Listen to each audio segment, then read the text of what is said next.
आपको याद होगा कल रात को एक वीडियो मैंने अपलोड की थी जिसमें मैंने बताया था कि एक माँ जो है उसने उधार मांगा है। उधार क्या मांगा है? अपने बच्चों की किताबें। और उसने कहा है कि अल्लाह का वास्ता है इस मुझे उधार दे दो, ये उधार मैं जल्द चुका दूंगी। और उसके बाद बहुत रोई वो माँ। 11th में बेटी पढ़ती है मेडिकल और बेटा 8वीं में। आपको याद होगा बेटे की 3 किताबें स्कूल से मिल गई हैं, बाकी नहीं मिली। एडमिशन के पैसे भी नहीं है। वो शर्म आती है, वो कैसे आपसे मांगूं, वो किसी और से मांग लूँगी, सिर्फ किताबों का उधार दे दो। आपको याद होगा कहानी चलने के बाद बहुत सारे कॉल्स आए, बहुत कॉल आए, लेकिन हमने फैसला किया था कि इस बार हम आपसे मदद नहीं लेंगे। इतनी समर्था ऊपर वाले ने हमें दी है कि ये मदद हम खुद कर सकें। लेकिन 11 बजे उस माँ से भी ज़्यादा रोया एक और शख्स, जिसने कहा कि मेरे दिल को चैन नहीं मिलेगा जब तक मैं उस माँ को मिल ना लूँ, उन बच्ची से मिल ना लूँ। ये सेवा आप मुझे दे दो। मैंने उससे कहा मुझे भी तो कुछ कमाना है भाई। उसके एग्जैक्ट वर्ड थे, आपने बहुत सी दुआएं कमाई हैं, ये मुझे दे दो। मैं मना नहीं कर सका। आज हम वो किताबें लेने के लिए गए सनी बुक सेंटर शास्त्री नगर में। 3 है ना, ये स्कूल ने ऑलरेडी दी हुई हैं, ये आप इसमें से निकाल दो। ये तो स्कूल ने दी है। ये कौन सी है? इंग्लिश। हाँ ये निकाल दो। साइंस और ये हिस्ट्री। ये है उनके पास, ये नहीं चाहिए। ये कंप्लीट है, कंप्लीट पूरा विद उर्दू। 8वीं का ना, तो हिंदी विद उर्दू। हिंदी चाहिए, अगर उर्दू उनका मेरे से बेटा हिंदी नहीं चाहिए ना। अच्छा नहीं चाहिए, मैं पूछ लेता हूँ उनसे। मुझे ये चीज़ बताओ कि आपका जो 8वीं का है उसमें हिंदी चाहिए उर्दू चाहिए? हिंदी नहीं चाहिए ना, ठीक है, मैं हिंदी निकाल रहा हूँ, फिर उर्दू डाल दी है। और आपकी बच्ची का जो ऑप्शनल है वो फिज़िकल एजुकेशन है ना, ठीक है। उसमें 11th में तो उर्दू होता ही नहीं है। फिज़िकल है, मेडिकल का फिज़िकल एजुकेशन, ठीक है। मेडिकल का पूरा सेट ले दी, ठीक है मैम, मैं आ रहा हूँ थोड़ी देर में। अब ये 8th का सेट ये बना है और 11th का फिज़िकल एजुकेशन, इसका पेमेंट करना है। ठीक है, बताइए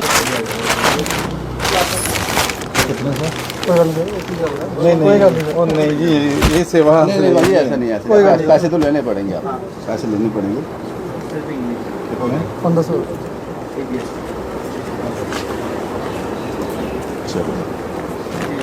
थैंक यू भाजी।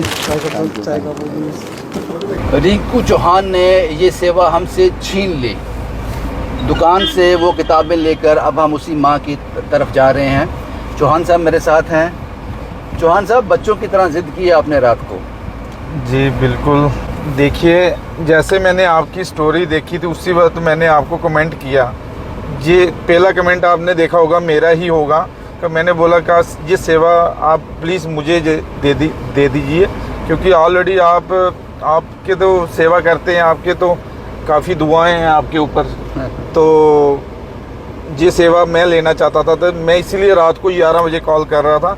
अक्सर आप मतलब कॉल उठाते नहीं हो रात को, तो मैंने 10-12 कॉल की, फिर जाके आपने कॉल उठाया।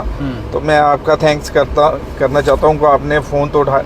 फ़ोन कम से कम, तो अगर नहीं उठाता फ़ोन फिर मैं घर पे आ जाता, क्योंकि मैंने ये सेवा उसी वक्त मैंने बुक वाली को बोल दिया था ऑलरेडी। मैंने बोला दुकान खुला ही रखना। चौहान साहब, आपकी पत्नी अंजलि जी का भी रात को कॉल आया था। उन्होंने कहा कि चौहान की बात मान लो, ना तो ये रात भर खुद सोएगा ना हमें सोने देगा। इतने भावुक हो गए थे आप चौहान साहब? बिल्कुल। हम तो इस सेवा में, मैं आपको पता है, मैं उत्साहित रहता हूँ आपकी स्टोरियों में।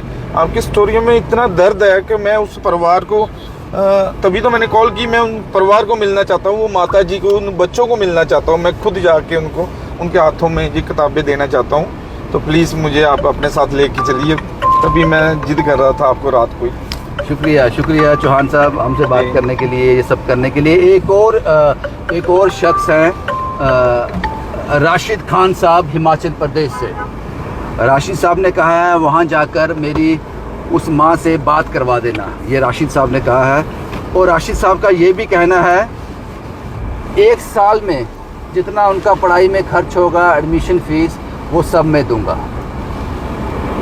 मैं ज़रूर राशिद साहब से बात करना चाहूँगा। अभी आपके सामने उनको फ़ोन करता हूँ। हिमाचल प्रदेश से हैं खान साहब, इन्होंने भी ये सेवा ले ली। अब अभी उसी माँ के घर जा रहे हैं, लेकिन हम वो तस्वीरें आपको नहीं दिखाएंगे कहाँ रहती है वो, क्योंकि वो उसके लिए हमने पहले ही कह दिया था कि हमारा मकसद वो नहीं है। खान साहब, आपको आवाज़ आ रही है? बिल्कुल बिल्कुल आ रही है सर। खान साहब, थोड़ी देर में मैं उनके पास पहुँच जाऊँगा, मैं फ़ोन पे आपकी बात करवाऊँगा। अच्छा अच्छा, ठीक है। खान साहब, आपने क्या क्या उनके लिए कहा था? मुझे कुछ याद नहीं एग्जैक्टली, कुछ रात को कुछ कहा था आपने। मैं कह रहा था कि उनका जो पढ़ाई का खर्चा प्लस टू तक काम देख लेंगे। जी जी जी जी जी बेटी का। जी, हाँ जी, ठीक और है। बेटे का भी देख लेंगे। बेटे, हाँ, उनको एडमिशन फीस, और मुझे लगता है आपने कहा था कि जो भी एक साल में जो भी उनका पढ़ाई का खर्च होगा वो आप बेयर कर लेंगे। मैं कर लूँगा ना। थैंक यू खान साहब, मैं थोड़ी देर में उनके घर पहुंच जाऊंगा, उस माँ से मैं आपकी बात भी करवा दूंगा। हाँ, बेटे का भी और बेटी का भी ना। शुक्रिया बाजी, शुक्रिया खान साहब। आप हिमाचल से हैं? मैं हिमाचल से हूँ। शुक्रिया खान साहब, आप जैसे लोग इस धरती पे हैं तो मुझे लगता है कि हम ये कहानियाँ करते रहेंगे फिर। नहीं सर, हमारा क्या है, वो ऊपर वाले की देन है ना, हमारा थोड़ी है कुछ। चलो ठीक है, ठीक है। ऊपर वाले का सिस्टम है सर। जी, सही कह रहे हैं खान साहब। हमें तो कर्म करना है सर, अब अपना बाकी कुछ नहीं है। कुछ नहीं है बात। शुक्रिया खान साहब, मैं थोड़ी देर में बात करवाता हूँ आपकी उस माँ के साथ। ठीक है ठीक है ठीक है ठीक है भाई। ठीक है। शायद इसी मकसद के लिए ये कहानी हमने की थी, मकसद यही था। चौहान साहब सामने आ गए और राशिद खान साहब सामने आ गए, और कितने लोगों के मुझे कॉल आए कि ये सेवा हमें दे दो। लेकिन ये सेवा हमने ली थी, लेकिन चौहान साहब ने ये सेवा हमसे ले ली और चौहान साहब को हम मना नहीं कर सके। बस यही आपको दिखाना था। अब चलते हैं उस घर में। इसके बाद की तस्वीरें आपको नहीं दिखाऊंगा। वहाँ पहुँचकर उनको किताबें देकर जब हम वापस आ जाएंगे वो तस्वीरें मैं आपको दिखाऊंगा। उस माँ से मिलकर हम आ गए हैं। ये एक किताब है फिज़िकल एजुकेशन की, ये विशाल की है, जो कहते हैं नरेंद्रा की चाहिए। राशिद खान साहब की उनसे बात करवा दी। खान साहब ने हिमाचल प्रदेश के रहने वाले हैं। उन्होंने कह दिया कि बच्चों की जितनी भी साल का पढ़ाई का जो भी खर्च रहेगा आप मुझे कॉल कर सकते हैं। उस माँ के साथ राशिद खान साहब का नंबर हमने दे दिया।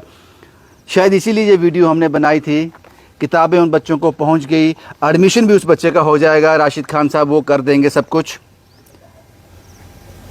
हमसे मिलकर वो माँ बहुत रोई आज भी, और जो उसने कहानी सुनाई अपनी, आपके साथ शेयर नहीं करूंगा, पर इतना समझ लेना, एक आग जल रही है, वो उसमें बैठी हुई है इस वक्त। ये आग तब भी ठंडी होगी जब इसके बच्चे पढ़ लिख जाएंगे, और अगर वो नहीं हो पाया तो इस आग में वो जल जाएगी अपने बच्चों के समेत। आखिरी उम्मीद है कि बच्चे पढ़ जाएं तो उस आग से वो बाहर आ जाए। हमने उस आग में ठंडा पानी डालने की कोशिश की है चौहान साहब ने। बाकी आप लोगों के हवाले। शुभम कुमार के साथ Ravindra Singh, the state sentinel के लिए।